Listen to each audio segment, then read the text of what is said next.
Kereta terakhir berhenti dengan decitan panjang di stasiun Sukamerta tepat ketika senja tenggelam sepenuhnya. Nadira turun sambil menyeret koper kecilnya, bahunya terasa berat bukan hanya oleh barang bawaan, tapi juga oleh perasaan asing yang sejak tadi mengendap di dadanya. Kota ini terlalu sunyi untuk ukuran kota mahasiswa. Lampu-lampu jalan menyala redup, seolah ragu menerangi malam. Kos Melati 17 terletak di ujung gang sempit. Bangunannya tua, 2 lantai, berdinding cat krem kusam yang mengelupas seperti kulit mati. Pagar besinya berkarat, berderit panjang saat Nadira mendorongnya. Suara itu menggema lebih lama dari seharusnya, seolah gang itu menelan bunyinya sebelum memuntahkannya kembali. Seorang perempuan tua berdiri di teras. Tubuhnya kurus, rambutnya disanggul rapi, wajahnya pucat dengan mata cekung yang tampak selalu lelah. Ia tersenyum tipis ketika melihat Nadira mendekat. "Kamu Nadira?" tanyanya pelan. "Iya, Bu. Saya yang telepon kemarin." Perempuan itu mengangguk. "Saya Ratmi. Ibu kos di sini." Nada suaranya datar, tanpa kehangatan, namun juga tanpa penolakan. Ia berbalik, berjalan perlahan menuju pintu, dan Nadira mengikutinya masuk. Bagian dalam kos terasa lebih dingin daripada udara luar. Bau kayu tua dan debu lembab bercampur dengan aroma aneh yang sulit dijelaskan, seperti besi basah atau tanah yang lama terkubur. Lorong memanjang di lantai 1 dipenuhi pintu kamar berwarna coklat kusam.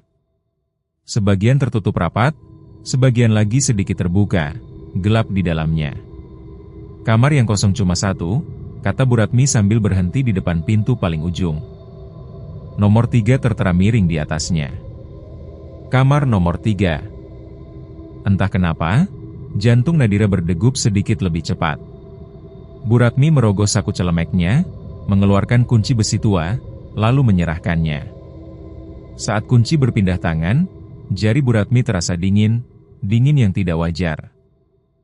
Sebelum Nadira sempat membuka pintu, Bu Ratmi berkata lagi, kali ini dengan suara lebih pelan, hampir seperti bisikan. "Ada satu peraturan di kamar ini." Nadira menoleh. "Peraturan apa, Bu?" Mata Bu Ratmi menatap lurus ke arahnya, tajam namun kosong. "Apapun yang terjadi, jangan pernah menutup jendela kamar ini." Nadira terdiam sejenak, lalu tertawa kecil, mengira itu lelucon khas kos tua. "Oh, baik, Bu. Biar sirkulasi udara bagus, ya?" Namun Bu Ratmi tidak ikut tertawa. Ia hanya menatap Nadira lebih lama dari yang nyaman, lalu berkata singkat, "Iya," meski nadanya tidak meyakinkan. Pintu kamar terbuka dengan suara engsel berdecit.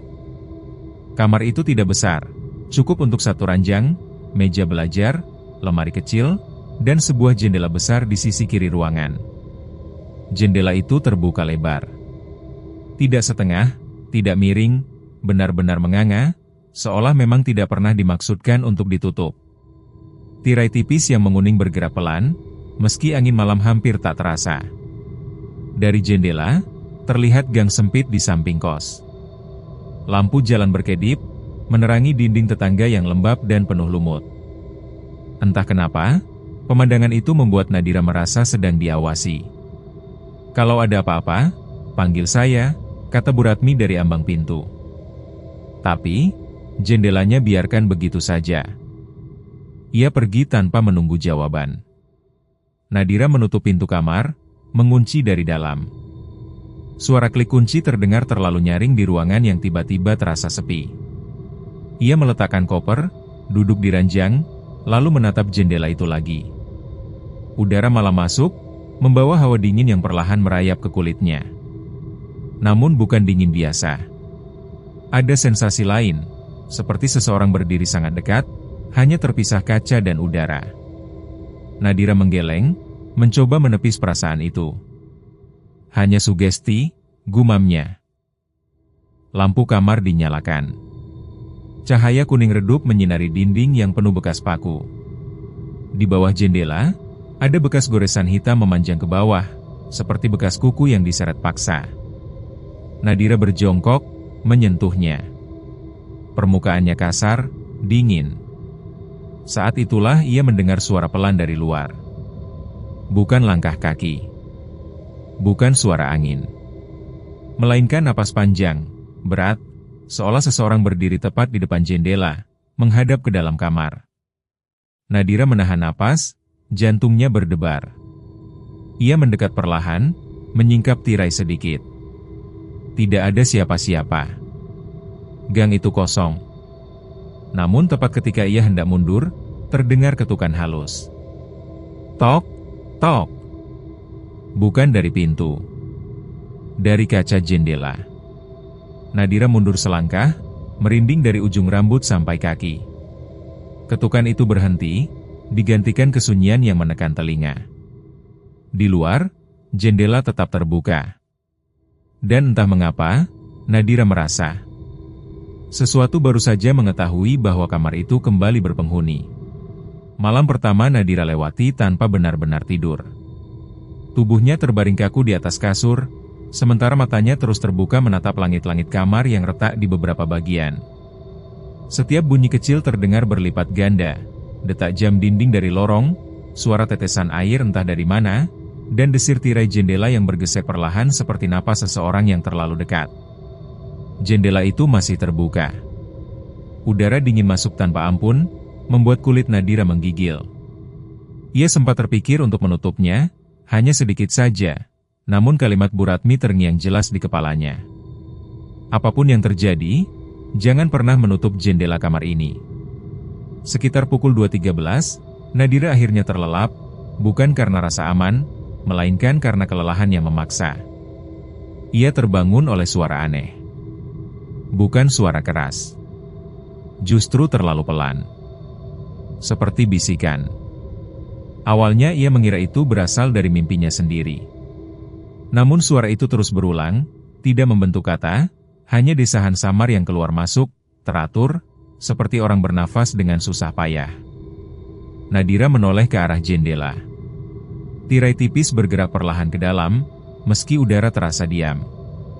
Bayangan di luar jendela tampak lebih gelap dari seharusnya, seolah malam menumpuk di sana. Kemudian terdengar suara lain. Tok! Nadira menegakkan tubuhnya. Tok, tok. Ketukan pelan di kaca. Ia menelan ludah. Dadanya terasa sesak. Dengan tangan gemetar, ia meraih ponsel di samping bantal. Layar menyala menunjukkan waktu yang sama seperti di mimpinya, pukul 2.13. Ketukan berhenti. Nadira menunggu beberapa detik. Tidak ada apa-apa. Hanya kesunyian yang terasa berat, menekan telinga. Ada orang, suaranya nyaris tak keluar. Tidak ada jawaban. Ia memberanikan diri turun dari kasur dan melangkah pelan ke arah jendela. Setiap langkah terasa seperti mendekati sesuatu yang seharusnya dihindari. Ia menyibak tirai. Gang di luar kosong. Lampu jalan berkedip lemah. Tidak ada bayangan manusia. Tidak ada suara langkah. Namun di kaca jendela, ada bekas telapak tangan. Basah. Jari-jarinya panjang dan kurus, menempel dari luar seolah seseorang baru saja menyentuh kaca itu. Nadira mundur cepat, jantungnya nyaris meloncat keluar. Ketika ia kembali menatap ke arah jendela, bekas itu sudah menghilang. Pagi datang tanpa kelegaan. Nadira keluar kamar dengan mata sembab. Di dapur kecil kos, ia bertemu seorang gadis berambut sebahu yang sedang membuat kopi. "Kamu penghuni baru, ya?" Gadis itu bertanya sambil melirik ke arah Nadira. "Iya." "Nadira." "Aku Rina," jawabnya singkat. Tatapannya lalu turun ke kunci kamar yang tergantung di tangan Nadira. "Nomor 3?" Nadira mengangguk. Wajah Rina berubah. Senyumnya memudar, digantikan ekspresi kaku. "Jendelanya masih terbuka, kan?" "Iya," jawab Nadira cepat. "Memangnya kenapa?" Rina terdiam beberapa detik sebelum menjawab. "Bagus. Jangan ditutup. Itu yang dibilang Bu Ratmi juga. Tapi sebenarnya, Jangan tanya terlalu banyak, potong Rina lirih. Yang penting kamu patuh. Nada suaranya bukan mengancam, tapi takut. Sebelum Nadira bisa mendesak, Rina mengambil kopinya dan pergi, menaiki tangga tanpa menoleh lagi. Sepanjang hari, Nadira merasa diperhatikan. Setiap kali ia kembali ke kamar, udara di dalamnya selalu lebih dingin dibanding lorong. Jendela tetap terbuka, tirai bergerak perlahan seperti makhluk hidup. Menjelang malam, ia menempelkan kursi di bawah gagang jendela, bukan untuk menutupnya, melainkan berjaga, memastikan tidak ada yang mencoba masuk. Sekitar tengah malam, suara itu kembali. Kali ini bukan ketukan, melainkan isakan pelan. Datangnya dari luar jendela, terdengar putus-putus, seperti seseorang menangis sambil menahan napas. Nadira memeluk lutut di atas kasur, menutup telinga, namun suara itu menembus tetap masuk ke kepalanya. Lalu bisikan itu muncul, lebih jelas dari sebelumnya. Masih terbuka. Nadira menatap jendela dengan mata membelalak. Tirai bergerak, meski tidak ada angin. Dan untuk sesaat, sangat singkat, ia melihat bayangan kepala seorang perempuan muncul dari balik kusen, seolah sedang memastikan sesuatu. Seolah sedang menunggu. Suara bisikan itu menghilang, digantikan keheningan. Namun Nadira tahu satu hal dengan pasti malam itu. Sesuatu di balik jendela tidak sedang mencoba masuk. Ia sedang memastikan Nadira tidak melanggar. Hari-hari berikutnya berlalu dalam keadaan setengah sadar. Nadira tetap pergi ke kampus, duduk di kelas, dan berbincang seperlunya dengan teman-temannya. Namun pikirannya selalu tertinggal di kamar nomor 3, pada jendela yang terus terbuka, pada bisikan yang kadang masih terngiang di telinganya meski ia berada di tengah keramaian. Setiap kali ia menguap, ia mencium bau samar yang tidak pernah benar-benar hilang, tanah basah dan besi tua. Malam keempat datang bersama hujan deras. Angin menusuk, membawa hawa dingin yang tidak wajar. Nadira menggigil di atas kasur meski sudah mengenakan jaket tebal dan menyelimuti tubuhnya hingga ke dagu. Jendela tetap terbuka. Hujan tidak masuk ke kamar, seolah ada batas tak kasat mata yang menahannya tepat di ambang kusen. Namun udara dingin tetap menyusup, menyelimuti ruangan seperti kabut. Nadira duduk, memeluk lutut, menatap jendela dengan mata lelah. Sedikit saja, bisiknya pada diri sendiri. Cuma biar nggak sedingin ini. Ia berdiri dan melangkah pelan. Setiap langkah terasa berat, seolah lantai menarik telapak kakinya. Tangan Nadira menyentuh gagang jendela yang dingin, terlalu dingin, seperti logam yang lama terendam air. Saat jari-jarinya melingkar, ia merasakan getaran halus, seperti denyut nadi. Nadira menarik jendela itu. Klik. Suara kecil itu terdengar seperti letupan senjata di telinganya. Begitu jendela tertutup, udara di kamar tidak menghangat, justru semakin membeku. Napas Nadira terlihat tipis, berembun. Lampu kamar berkedip-kedip, lalu menyala kembali dengan cahaya yang lebih redup. Hujan di luar berhenti. Bukan mereda, menghilang. Kesunyian turun begitu pekat, menekan dada Nadira hingga ia kesulitan bernapas. Ia mundur selangkah, menatap jendela yang kini tertutup rapat. Lalu terdengar suara itu. Tok. Satu ketukan. Keras. Dari luar kaca. Nadira menelan ludah, jantungnya berdegup liar.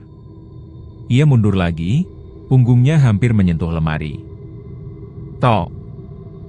Tok. Tok.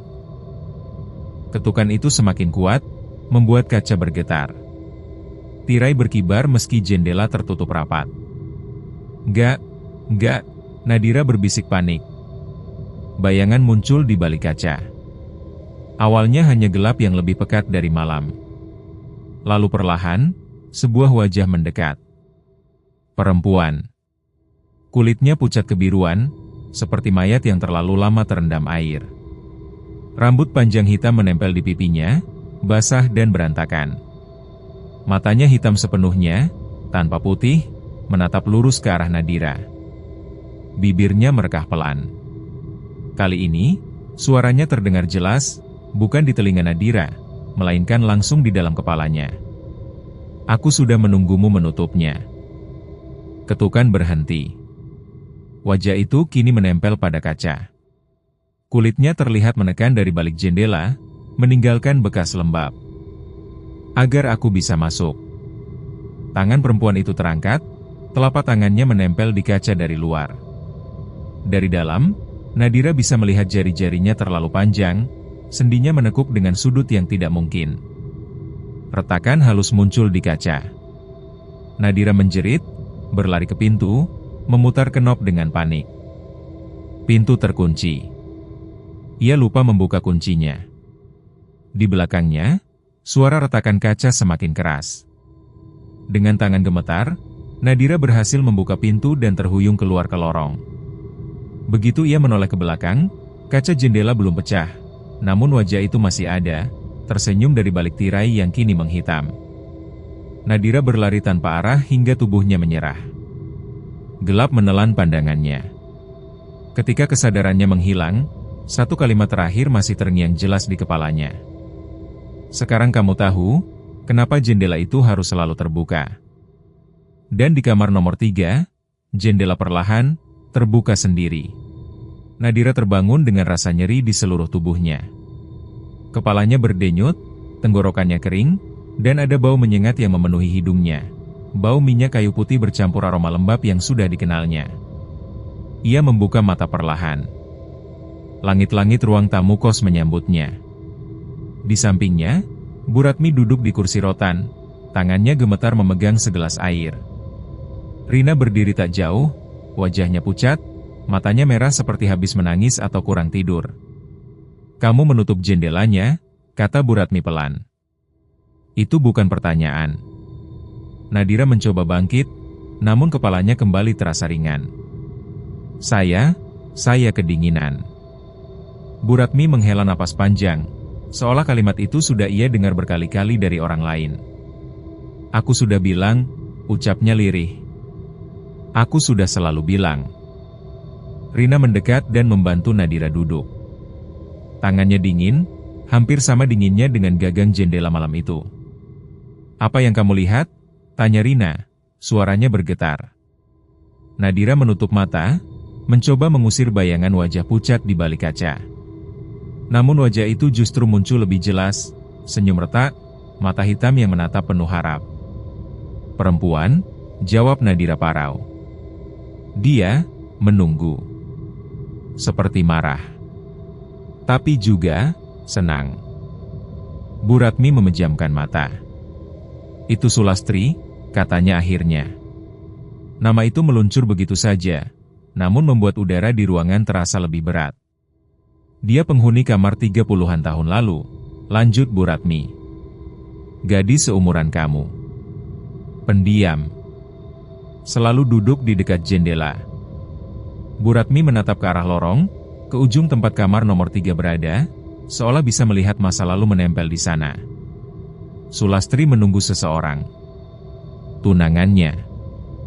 Setiap malam dia duduk di sana, menghadap gang, yakin suatu hari lelaki itu akan datang menjemputnya. Tapi dia tidak pernah datang, sela Rina lirih. Bu Ratmi mengangguk. Suatu malam hujan besar. Angin menutup jendela kamar itu. Sulastri panik. Dia berteriak-teriak, minta dibukakan. Tapi semua orang mengira dia hanya bertengkar dengan kekasihnya. Suara Bu Ratmi bergetar. Pagi harinya, kami menemukannya tergantung di depan jendela. Lehernya menghadap keluar. Matanya terbuka, seperti masih menunggu. Nadira menahan napas, dada terasa sesak. Sejak itu, lanjut Bu Ratmi, jendela kamar itu tidak pernah ditutup. Bukan karena tradisi. Tapi karena, dia tidak boleh merasa terkurung lagi.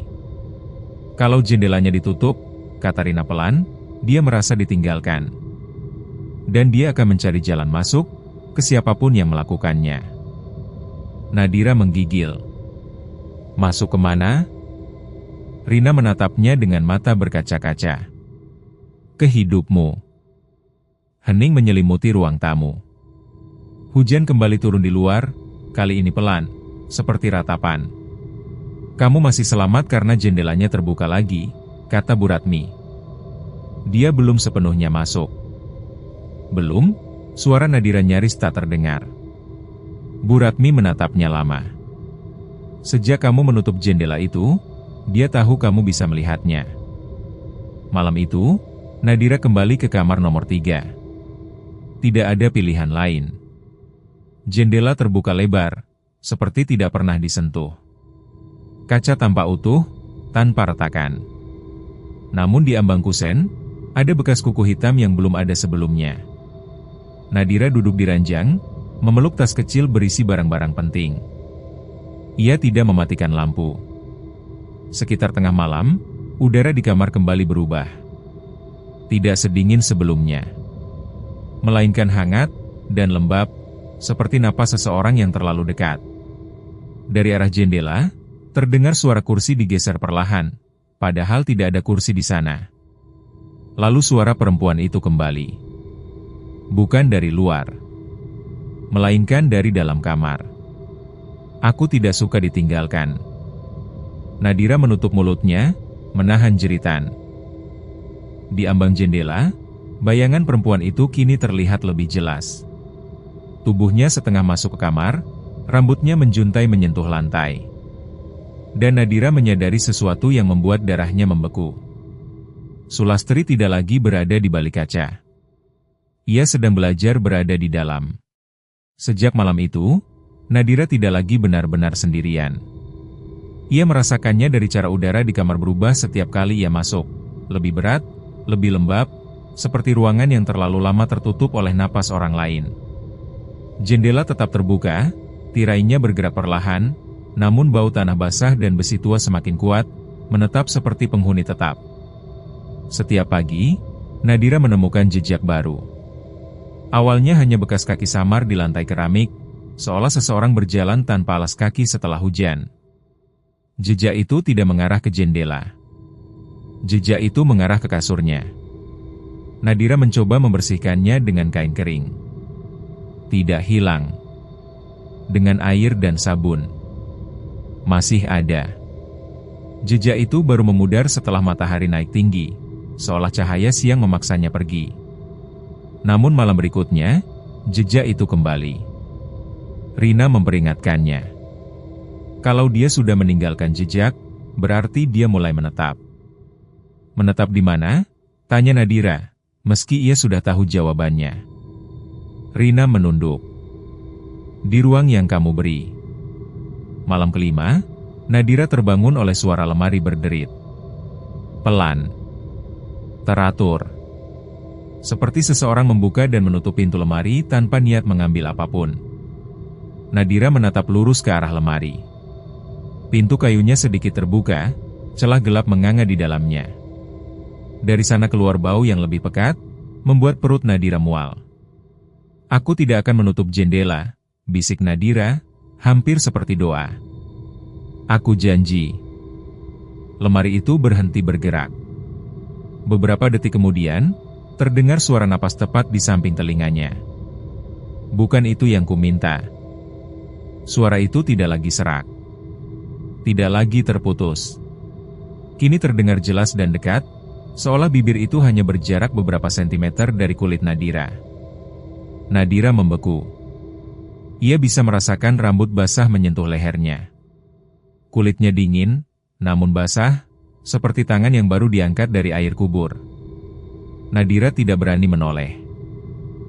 Lampu kamar berkedip. Bayangan di dinding memanjang, memperlihatkan siluet perempuan dengan leher miring tak wajar, kepalanya nyaris menyentuh bahu. "Aku ingin ditemani." Sulastri tertawa pelan. Bukan tawa bahagia, melainkan tawa seseorang yang terlalu lama sendirian. Pagi harinya, Rina menjerit dari lorong. Nadira keluar kamar dan melihat bekas tangan hitam di dinding, berjajar setinggi dada, mengarah ke kamar nomor 3. Jejak itu berhenti tepat di depan pintu Nadira. Bu Ratmi memutuskan memasang dupa di lorong dan membaca doa-doa pelan, namun asapnya selalu tertarik ke arah kamar nomor 3, seolah ada tarikan tak kasat mata. Dia semakin kuat, kata Bu Ratmi dengan suara kalah. Karena dia merasa, kamu miliknya sekarang. Malam itu, Nadira duduk di ranjang, menatap jendela yang terbuka. Ia tidak lagi merasa lega melihatnya terbuka. Justru sebaliknya, jendela itu kini tampak seperti undangan permanen. Tepat pukul 2.13, suara ketukan kembali terdengar. Bukan dari kaca, melainkan dari dalam dinding, tepat di belakang kepalanya. Tok, tok. Nadira menoleh perlahan. Dinding itu menggembung sedikit, seperti kain yang ditekan dari baliknya. Lalu muncul jejak jari, menekan keluar, membentuk siluet tangan manusia. Suaranya berbisik, lembut dan puas. Aku hampir sepenuhnya di sini. Nadira menangis tanpa suara, menyadari satu hal yang paling menakutkan. Jendela itu tidak lagi menjadi jalan masuk. Kini, kamar nomor 3 sendiri telah menjadi tubuh Sulastri. Dan Nadira, hanyalah ruang terakhir yang belum sepenuhnya ia kuasai. Nadira memutuskan pergi keesokan paginya. Ia tidak berpamitan. Tidak mengemasi semua barang. Hanya memasukkan dokumen penting, pakaian seperlunya, dan ponsel ke dalam ransel. Kamar nomor 3 ia tinggalkan dalam keadaan lampu menyala dan jendela terbuka lebar, seperti yang selalu diminta. Rina berdiri di ujung lorong saat Nadira melangkah keluar. Kamu mau kemana? Tanyanya cepat. Ke rumah teman. Aku nggak bisa di sini lagi, jawab Nadira, suaranya parau. Rina ingin mengatakan sesuatu, tapi urung. Wajahnya menyiratkan rasa bersalah, seperti seseorang yang tahu pelarian itu sia-sia. Kalau begitu, kata Rina pelan, jangan tutup jendela dimanapun kamu tidur. Nadira mengangguk, meski tak sepenuhnya mengerti. Rumah teman Nadira, Maya, berada di seberang kota. Rumah modern, 2 lantai, terang, ramai oleh suara televisi dan tawa. Nadira mencoba meyakinkan dirinya bahwa semua akan baik-baik saja. Malam pertama, ia tidur di kamar tamu lantai 2. Jendela kamar itu terbuka setengah. Nadira tidak berani menyentuhnya. Pukul 2.13, Nadira terbangun. Udara kamar terasa lembab. Bukan dingin, melainkan seperti napas yang terperangkap. Ia membuka mata perlahan dan menatap jendela. Jendela itu kini terbuka penuh. Tirai bergerak ke dalam, meski malam di luar tampak diam. Dari balik kaca, Nadira tidak melihat gang atau taman, melainkan lorong kos Melati 17. Dinding kusam. Lampu berkedip. Pintu kamar nomor 3 di ujung lorong. Nadira menutup mulutnya agar tidak berteriak. Dari ujung lorong itu, terdengar suara langkah basah. Perlahan. Teratur. Sosok Sulastri muncul, kepalanya miring, rambutnya meneteskan air ke lantai lorong. Ia tersenyum, kini tidak lagi terpisah oleh kaca. Kamu lupa, katanya lembut. Aku tidak tinggal di kamarnya. Sulastri mendekat, dan tepat saat ia melangkah melewati ambang jendela, Nadira menjerit. Maya membangunkannya. Itu cuma mimpi, kata Maya sambil memeluk Nadira. Kamu kecapean. Namun Nadira mencium bau itu lagi. Tanah basah. Besi tua. Di lantai kamar tamu, ada jejak kaki basah menuju tempat tidurnya. Keesokan harinya, Nadira berpindah ke penginapan kecil dekat terminal. Kamar sempit. Jendela kecil menghadap tembok. Ia membiarkan jendela itu terbuka, meski nyamuk masuk berkerumun. Malamnya, suara ketukan datang lagi. Bukan dari jendela. Dari kepala tempat tidur. Tok, tok. Kalau bukan dari sana, bisik suara itu, aku akan masuk dari tempat lain. Nadira menutup mata, menangis, menggigit tangannya sendiri agar tetap sadar. Ia sadar kini sepenuhnya. Sulastri tidak membutuhkan jendela tertentu. Ia hanya membutuhkan izin pertama, dan Nadira telah memberikannya. Kembali ke kos adalah satu-satunya pilihan yang tersisa. Malam itu, Nadira berdiri di depan kamar nomor 3. Pintu terbuka sendiri sebelum ia menyentuhnya. Di dalam, jendela terbuka lebar, dan di ambangnya duduk Sulastri, kini tampak lebih utuh. Kakinya hampir menyentuh lantai. Matanya tidak lagi sepenuhnya hitam. Ada putihnya. Seperti manusia. "Terima kasih sudah pulang," kata Sulastri pelan. "Sekarang, temani aku menunggu." Nadira melangkah masuk dengan tubuh gemetar. Di belakangnya, pintu kamar menutup sendiri. Dan untuk pertama kalinya sejak ia pindah, jendela kamar nomor 3 tidak terasa seperti jalan keluar. Melainkan satu-satunya alasan Sulastri membiarkannya hidup. Hari-hari setelah kepulangan Nadira berjalan tanpa penanda waktu. Ia masih terbangun pagi, masih mendengar suara motor lewat gang, masih melihat cahaya matahari masuk melalui jendela kamar nomor 3. Namun semuanya terasa seperti tiruan, seolah dunia nyata kini hanya bayangan dari sesuatu yang lebih nyata di dalam kamar itu. Sulastri tidak selalu menampakkan diri. Kadang ia hanya hadir sebagai bayangan di sudut mata, pantulan samar di kaca lemari, atau suara napas yang terdengar tepat setelah Nadira menghela napas sendiri. Namun Nadira tahu, perempuan itu selalu ada. Duduk di dekat jendela. Menunggu. "Dia tidak menyakitimu lagi," kata Rina suatu sore, berdiri ragu di depan pintu kamar. Ia tidak berani masuk. Itu tandanya, dia sudah mulai tenang. Nadira tidak menjawab. Ia duduk di lantai, punggung bersandar keranjang, menatap jendela yang terbuka. "Tenang." Kata itu terdengar asing. Malam-malam Nadira kini diisi dengan rutinitas aneh. Ia akan duduk menghadap jendela tepat pukul 2.13, tanpa alarm, tanpa sadar bagaimana ia bisa terbangun setiap jam itu. Sulastri akan duduk di sampingnya, tidak menyentuh, tidak berbicara.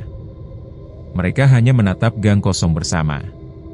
Sesekali, Sulastri berbisik tentang masa lalu, tentang lelaki yang berjanji menjemput, tentang hujan malam itu, tentang rasa sesak saat jendela tertutup dan dunia terasa mengecil.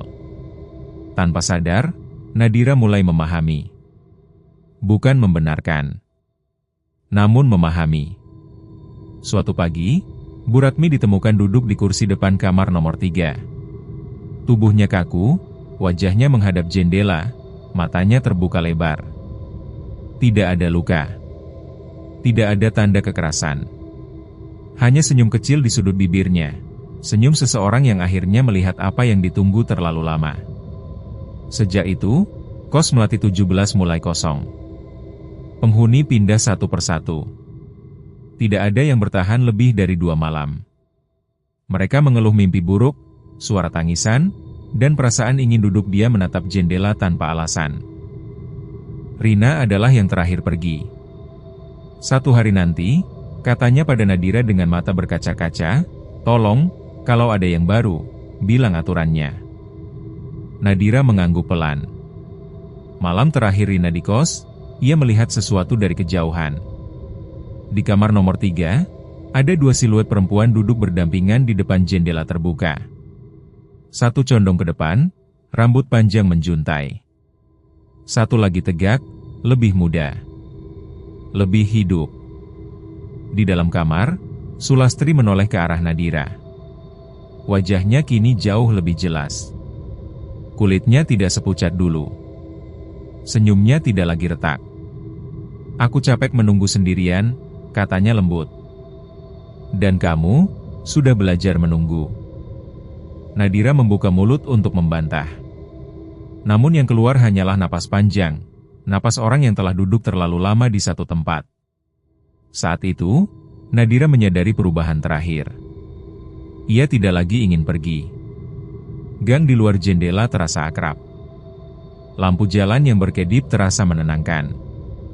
Kesunyian malam bukan lagi ancaman, melainkan janji. Dan untuk pertama kalinya sejak pindah ke kos itu, Nadira tersenyum kecil saat duduk di depan jendela. Menunggu. Bukan karena terpaksa, melainkan karena ia tahu seseorang akan datang. Tidak ada yang benar-benar tahu kapan kos Melati 17 mulai kosong sepenuhnya.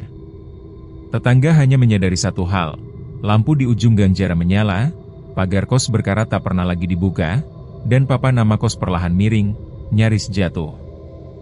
Namun setiap malam, tepat ketika kota mulai sepi, satu jendela di lantai 1 selalu terbuka. Kamar nomor 3. Rumput liar tumbuh di halaman. Daun kering menumpuk di teras. Tetapi jendela itu tetap menganga, seolah ada tangan yang rajin memastikan ia tak pernah tertutup oleh waktu. Kadang, orang yang lewat mengira melihat seseorang duduk di dekatnya. Seorang gadis muda, rambutnya panjang, wajahnya pucat diterangi lampu jalan. Ia duduk tenang, punggung tegak, mata menatap gang dengan sabar, terlalu sabar untuk seseorang yang hanya menunggu angin malam. Jika ada yang cukup berani mendekat dan menyapa, gadis itu akan menoleh perlahan dan tersenyum kecil. Senyum orang yang sedang menunggu. Di dalam kamar, Sulastri tidak lagi terlihat seperti dulu. Ia jarang menampakkan diri. Ia tidak perlu. Kehadirannya kini menyatu dengan dinding, lantai, dan udara. Ia duduk di sudut, memperhatikan Nadira seperti seorang ibu yang akhirnya bisa beristirahat. "Kamu sudah lebih kuat dariku," katanya suatu malam. Nadira tidak menjawab. Ia hanya menatap keluar jendela. Hujan turun pelan. Gang basah memantulkan cahaya lampu. Tidak ada langkah kaki. Tidak ada suara manusia. Namun Nadira tahu, menunggu tidak selalu berarti seseorang datang. Kadang, menunggu berarti seseorang akan menggantikanmu. Malam itu, seorang pemuda mabuk berhenti di depan kos. Ia menatap bangunan tua itu dengan rasa ingin tahu, lalu melihat jendela kamar nomor 3 yang terbuka. Anginnya dingin, gumamnya sambil tersenyum iseng. Ia meraih daun jendela. Di dalam kamar, Nadira berdiri perlahan. Sulastri menutup matanya. Klik.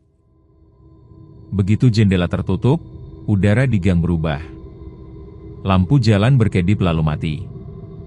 Hujan berhenti mendadak. Dari balik kaca, terdengar ketukan keras. Bukan dari luar, melainkan dari dalam. Tok, tok, tok. Suara dua napas menyatu, berbisik bersamaan, satu tua, satu muda. Terima kasih. Sekarang kamu yang menunggu. Pagi harinya, warga menemukan pemuda itu duduk kaku di depan kos, matanya menghadap jendela kamar nomor 3 yang kembali terbuka lebar. Tidak ada luka. Tidak ada darah. Hanya ekspresi kosong, seperti seseorang yang baru saja diberi tugas yang sangat lama. Dan di balik jendela itu, kini tampak 3 siluet duduk berdampingan. Tenang. Diam. Sabar. Karena di kos Melati 17, hanya ada satu aturan yang masih berlaku. Jendela kamar nomor 3 harus selalu terbuka. Bukan agar udara masuk, melainkan agar yang menunggu tidak pernah sendirian.